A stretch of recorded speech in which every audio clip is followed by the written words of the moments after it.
তো এত সুন্দর হতো না। এই মস্তিষ্ক চালাতে যে বিদ্যুৎ লাগে, এটাকে 2000 কোটি কিলো ওয়াট বিদ্যুৎ লাগে। একটা মস্তিষ্ক পুরো বাংলাদেশ চলে যাবে, আর কিছু বিদ্যুৎ বাইরের দেশে বিক্রি করে এই দেশ টাকা রোজগার করতে পারে। এই আপনি চিন্তা করেন যে শিরোপশির এগুলো, একটা তারের হেডফোনকে পকেটে দেবেন আর বের করবেন, দেখবেন ছাড়াতে হচ্ছে, তাই না? চুরি জানা এই পুরো শরীরের মধ্যে এরকম জড়ানো পেছনে যত শিরা আছে না, এই শিরাগুলোকে বলা হয় খুলে খুলে রাখা হলে 11 একর জমি লাগতো, 11 একর জমি লাগতো। কেন ইমাজিন আমাদের মধ্যে কি রয়েছে, পুরো শরীরে 650টা মাংসপেশি রয়েছে, যা ইনস্ট্রাকশন দেবেন তাই করবে।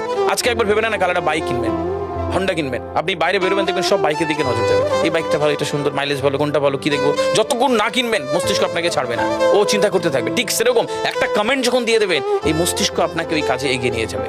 পৃথিবীতে মানুষ না বেসিক নিডস গুলো ফ্রি পেয়ে গেছে। ভাবুন তো একবার, পৃথিবীর সবচেয়ে লাক্সারিয়াস ড্রিঙ্কের নাম জানেন? পৃথিবীর সবচেয়ে লাক্সারিয়াস ড্রিঙ্কের নাম হচ্ছে পানি। পানি, জল। জল যদি 5000 টাকা লিটার কিনতে হতো, তাহলে মানব জাতি কয়দিন বাঁচতো? ফাইন। তো পৃথিবীর পানিকে ফ্রি করে দেওয়া হয়েছে। অক্সিজেন, একটি গবেষণা জানায় সারাদিনে একটা মানুষ